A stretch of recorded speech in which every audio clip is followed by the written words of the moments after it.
आपने अक्सर महसूस किया होगा कि जो लोग अच्छे कर्म करते हैं वो परेशान रहते हैं, वहीं जो लोग बुरे कर्म करते हैं वो खुशी से रहते हैं। अच्छे कर्म करने वाले परेशान होते हैं कि आखिर उन्हें इतनी परीक्षा क्यों देनी पड़ रही है, जबकि जो अधर्म की राह में हैं वो खुश हैं और जिंदगी का लुत्फ उठा रहे हैं। अगर आपके मन में भी ये सवाल आता है तो आज हम इस वीडियो में जानेंगे कि ऐसा क्यों होता है। ये जवाब वो है जो भगवत गीता में लिखा है और श्री कृष्ण ने अर्जुन को दिया था। नमस्कार दोस्तों, आप सभी का हमारे YouTube चैनल परिवर्तन ज्ञान पर स्वागत है। यदि आप हमारे चैनल पर पहली बार आए हो तो हमारे चैनल को सब्सक्राइब कीजिए तथा बेल आइकन को प्रेस कीजिए ताकि आने वाले हर वीडियो का नोटिफिकेशन आप तक पहले पहुंचे। भगवत गीता में वर्णित कथा के अनुसार जब भी अर्जुन के मन में कोई दुविधा होती थी तो वो श्री कृष्ण के पास पहुंच जाते थे। एक बार की बात है, अर्जुन भगवान श्री कृष्ण के समीप आकर कहा कि वो दुविधा में हैं और इसका जवाब वो श्री कृष्ण से चाहते हैं। श्री कृष्ण ने पूछा कि क्या सवाल है। अर्जुन ने कहा, मुझे ये जानना है कि अच्छे लोगों के साथ हमेशा बुरा ही क्यों होता है, वहीं बुरे लोग खुशहाल दिखते हैं। अर्जुन के मुंह से ऐसी बातें सुनकर श्री कृष्ण मुस्कुराए और कहा, मनुष्य जैसा सोचता है और महसूस करता है वैसा कुछ नहीं होता है, बल्कि अज्ञानता की वजह से वो सच्चाई नहीं समझ पाता है। अर्जुन उनकी ये बात समझ नहीं पाए। इसके बाद श्री कृष्ण ने क्या कहा, आइए जानते हैं। श्री कृष्ण ने अर्जुन से कहा, पार्थ, मैं तुम्हें एक कथा सुनाता हूं। उसे सुनकर तुम समझ जाओगे कि हर प्राणी को उसके कर्म के हिसाब से ही फल मिलता है। प्रकृति हर किसी को अपनी राह चुनने का मौका देती है। अब वो मनुष्य की इच्छा पर निर्भर करता है कि उसे धर्म की राह चुननी है या अधर्म की। कथा शुरू करते हुए श्री कृष्ण ने कहा, एक नगर में दो पुरुष रहा करते थे। एक पुरुष व्यापारी था जिसके जीवन में धर्म की बहुत महत्ता थी। वो पूजा पाठ में यकीन रखता था। वो हर रोज मंदिर जाता था और दान धर्म भी करता था और हर रोज भगवान की पूजा करता था। वहीं दूसरा पुरुष बिल्कुल विपरीत था। वो हर रोज मंदिर तो जाता था लेकिन पूजा करने नहीं, बल्कि मंदिर के बाहर से जूते चप्पल चुराने, उसे दान और धर्म से कोई लेना देना नहीं था। समय बीतता गया और एक दिन बहुत जोर की बारिश हो रही थी। इस वजह से मंदिर में पुजारी के अलावा कोई नहीं था। ये बात जब दूसरे पुरुष को पता चली तो उसने कहा कि ये सही मौका है मंदिर का धन चुराने का। पंडित से नजर बचाकर उसने मंदिर का सारा धन चुरा लिया। उसी समय धर्म कर्म में विश्वास रखने वाला व्यक्ति भी मंदिर पहुंचा। दुर्भाग्य से मंदिर के पुजारी ने उसे ही चोर समझ लिया और चिल्लाने लगे। वहां लोग एकत्र हो गए और उसे बहुत मारा। किसी तरह वो बचते बचाते वहां से निकला तो दुर्भाग्य ने उसका साथ वहां भी नहीं छोड़ा। मंदिर के बाहर वो एक गाड़ी से टकरा गया और घायल हो गया। फिर वो व्यापारी लंगड़ाते हुए घर जाने लगा तो रास्ते में उसकी मुलाकात उस पुरुष से हुई जिसने मंदिर से धन चुराया था। उसने कहा, आज तो मेरी किस्मत चमक गई, एक साथ इतना सारा धन मिल गया। ये सब देखकर उसे बहुत बुरा लगा और उसने अपने घर से भगवान की सारी तस्वीरें निकाल दी। कुछ सालों बाद दोनों पुरुषों की मृत्यु हो गई। मरने के बाद जब दोनों यमराज की सभा में पहुंचे और भले पुरुष ने दूसरे व्यक्ति को देखा तो उसे बहुत गुस्सा आया। उसने क्रोधित होकर यमराज से पूछ लिया, मैं तो हमेशा अच्छे कर्म करता था, दान में विश्वास रखता था, उसके बदले जीवन भर मुझे अपमान और दर्द ही मिला और इस व्यक्ति को नोटों से भरी पोटली। आखिर ऐसा भेदभाव क्यों? इस पर यमराज ने कहा, पुत्र, तुम गलत समझ रहे हो। जिस दिन तुम्हारी गाड़ी से टक्कर हुई थी वो दिन तुम्हारे जीवन का आखिरी दिन था, परंतु तुम्हारे अच्छे कर्मों की वजह से तुम्हारी मौत सिर्फ एक छोटी से चोट में बदल गई। तुम इस दुष्ट व्यक्ति के बारे में जानना चाहते हो। दरअसल इसके भाग्य में राजयोग था, मगर इसके कुकर्मों और अधर्म की वजह से वो सिर्फ एक छोटी सी धन की पोटली में बदल गया। कथा सुनाने के बाद श्री कृष्ण अर्जुन से कहते हैं, पार्थ, क्या अब तुम्हें तुम्हारे सवाल का जवाब मिल गया? ऐसा सोचना कि भगवान तुम्हारे कर्मों को नजरअंदाज कर रहे हैं, ये बिल्कुल भी सत्य नहीं है। भगवान हमें कब क्या किस रूप में दे रहा है मनुष्य को समझ में नहीं आता है, मगर आप अच्छे कर्म करते रहें तो भगवान की कृपा हमेशा बनी रहती है। इसलिए अपने अच्छे कर्मों को बदलना नहीं चाहिए, क्योंकि उसका फल हमें इसी जीवन में मिलता है। इसलिए मनुष्य का फर्ज है कि वो हमेशा अच्छे कर्म करते रहें, क्योंकि श्री कृष्ण ने गीता में भी बताया है कि किसी के द्वारा किया गया कर्म बेकार नहीं जाता है, चाहे वो अच्छा हो या बुरा। हिंदू धर्म और भारतीय दर्शन में भाग्य और कर्म का महत्वपूर्ण स्थान है। कर्म का सिद्धांत कहता है कि जो भी कार्य हम इस जीवन में करते हैं उसका परिणाम हमें इसी जीवन में या अगले जीवन में भुगतना पड़ता है। अच्छे लोग जो सदा अच्छे कर्म करते हैं कई बार पूर्व जन्म के बुरे कर्मों का फल भी इस जीवन में भुगतते हैं। धार्मिक दृष्टिकोण से देखा जाए तो कई बार बुरे घटनाएं हमारे जीवन में इसलिए आती हैं ताकि हमारी आत्मा को शुद्ध किया जा सके। ये कठिनाइयां और समस्याएं हमें मानसिक और आध्यात्मिक रूप से मजबूत बनाती हैं। भगवान हमें इन परीक्षाओं के माध्यम से परखते हैं और हमें जीवन के सच्चे अर्थ को समझने का अवसर देते हैं। यह कहानी एक छोटे से गांव की है जहां एक साधु महात्मा सत्यनारायण अपने प्रवचनों के लिए प्रसिद्ध थे। उनके प्रवचन सुनने के लिए दूर दूर से लोग आते थे। साधु सत्यनारायण का एक शिष्य अनुज उनके उपदेशों को समझने और जीवन में उतारने का प्रयास करता था। अनुज बहुत ही सच्चा एवं ईमानदार शिष्य था जो गुरु के मार्गदर्शन का अनुसरण करता था। एक दिन अनुज ने साधु से पूछा, गुरुदेव, आप कहते हैं कि भागवत गीता के सिद्धांतों का पालन करना चाहिए, परंतु बहुत से लोग हैं जो भागवत गीता के सिद्धांतों का पालन करते हैं एवं उस मार्ग का अनुसरण भी करते हैं, लेकिन फिर भी अच्छे लोगों के साथ बुरा क्यों होता है? साधु मुस्कुराए और बोले, अनुज, इस प्रश्न का उत्तर जानने के लिए तुम्हें एक रहस्यमयी यात्रा पर जाना होगा। इस यात्रा में तुम्हें इसके उत्तर मिलेंगे। अनुज ने कहा, जी गुरुदेव, जैसा आप चाहे। अनुज ने साधु के निर्देशानुसार यात्रा प्रारंभ की। उसे एक जंगल से गुजरना पड़ा जहां एक अंधेरी गुफा थी। गुफा में प्रवेश करने पर अर्जुन को चारों ओर अंधकार और डर का अनुभव हुआ, लेकिन वह साधु के शब्दों को याद करके हिम्मत जुटाकर आगे बढ़ता गया। गुफा के अंत में उसे एक पुरानी पुस्तक मिली जिसमें भागवत गीता के श्लोक लिखे हुए थे। अनुज ने उन श्लोकों को पढ़ा और धीरे धीरे उसकी समझ में आने लगा कि अच्छे लोगों के साथ बुरा क्यों होता है। अनुज को समझ में आया कि हम अपने कर्मों के अनुसार फल प्राप्त करते हैं। यह जीवन एक चक्र है जिसमें हमें अपने पूर्व जन्मों के कर्मों का फल भी भुगतना पड़ता है। अनुज ने जाना कि संसार में 3 प्रकार के गुण, सत्व, रजस और तमस होते हैं जो हमारी परिस्थितियों को प्रभावित करते हैं। अच्छे लोग सत्व गुण के प्रभाव में होते हैं, लेकिन वे भी रजस और तमस गुणों से अछूते नहीं रह सकते। अनुज ने महसूस किया कि यह संसार एक निरंतर संघर्ष का मैदान है जहां धर्म और अधर्म के बीच टकराव होता रहता है। अच्छे लोग धर्म के मार्ग पर चलते हैं, लेकिन उन्हें अधर्म की शक्तियों का सामना भी करना पड़ता है। अनुज की यात्रा जारी रही और उसने जंगल में कई लोगों से मुलाकात की। उसने एक वृद्ध महिला से मुलाकात की जिसने उसे बताया कि कैसे उसने अपने जीवन में कई कठिनाइयों का सामना किया, लेकिन उसने कभी अपने धर्म और कर्तव्यों से पीछे नहीं हटी। अनुज ने एक युवा किसान से भी मुलाकात की जिसने उसे बताया कि उसने किस तरह से अपने परिवार की कठिनाइयों का सामना किया और अपने कर्मों के प्रति सच्चे रहते हुए जीवन में सफलता प्राप्त की।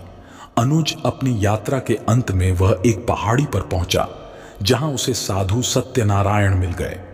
साधु ने उससे पूछा, अब तुम समझे अनुज, अच्छे लोगों के साथ बुरा क्यों होता है?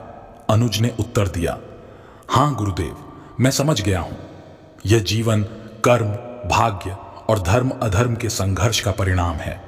हमें अपने कर्मों और धर्म के प्रति सच्चे रहते हुए निस्वार्थ भाव से जीवन जीना चाहिए।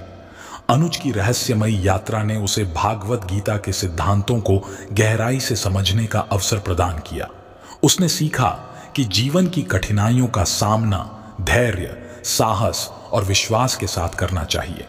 अच्छे लोगों के साथ बुरा होने का कारण उनके कर्म, भाग्य और धर्म अधर्म का संघर्ष है।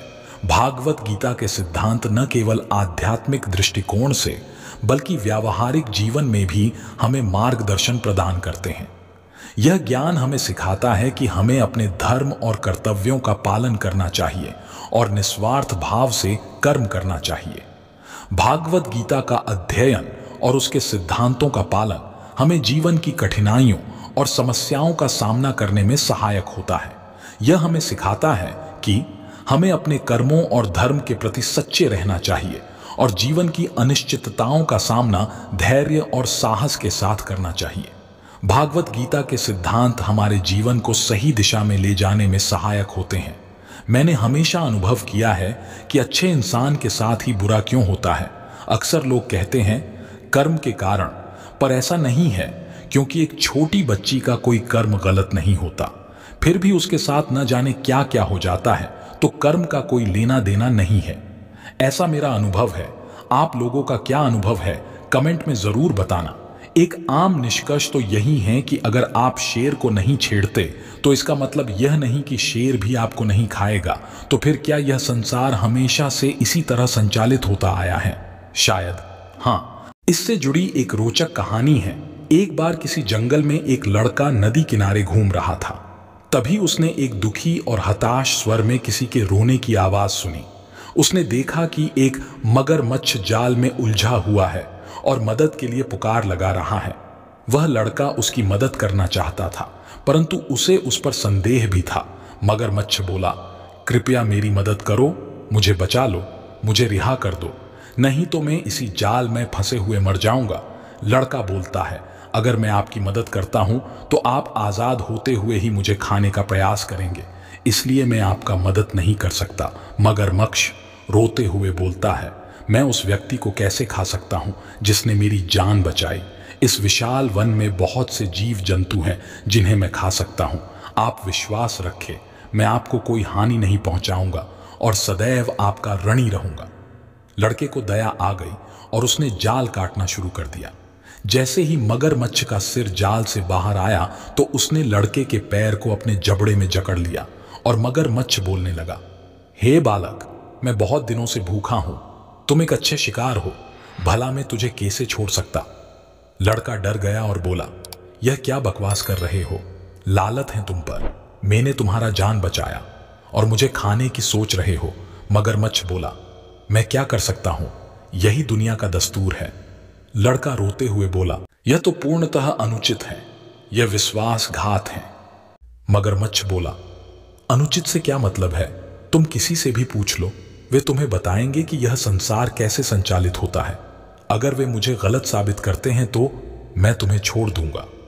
लड़का ने पास के पेड़ पर एक पक्षी को देखा और उससे पूछा, क्या आपको लगता है कि मगरमच्छ की हरकतें उचित हैं? क्या यही दुनिया का तरीका है? अन्याय और विश्वासघात से भरा हुआ वह पक्षी पूरी घटना को देख रही थी। उसने तुरंत जवाब दिया कि मगरमच्छ सही है।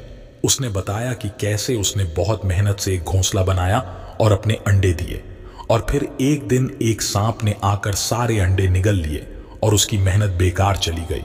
उसने कहा कि निसंदेह यह दुनिया एक उचित जगह नहीं है। इतना कहकर वह उड़ गई। मगरमच्छ बोला, सुना तुमने? यह कहकर मगरमच्छ ने अपनी पकड़ और मजबूत कर दी। लड़का रोते हुए स्वर में बोला, रुको। लड़का ने पास ही एक गधे को चरते देखा और उससे भी वही प्रश्न किया। गधा भी मगरमच्छ को ही सही साबित की। गधा बोला, जब मैं छोटा था मेरे मालिक ने मेरी पीठ पर बोझ लाद दी और मुझसे अधिकतम काम लिया। मैंने उसे वर्षों तक ईमानदारी से सेवा दी। अब जब मैं बूढ़ा और कमजोर हो गया तो उसने मुझे यह कहते हुए मुझे जंगल में छोड़ दिया कि वह मुझे खाना नहीं दे सकता। अब कभी भी कोई शेर मुझे अपना शिकार बना सकता है, इसलिए मगरमच्छ सही है।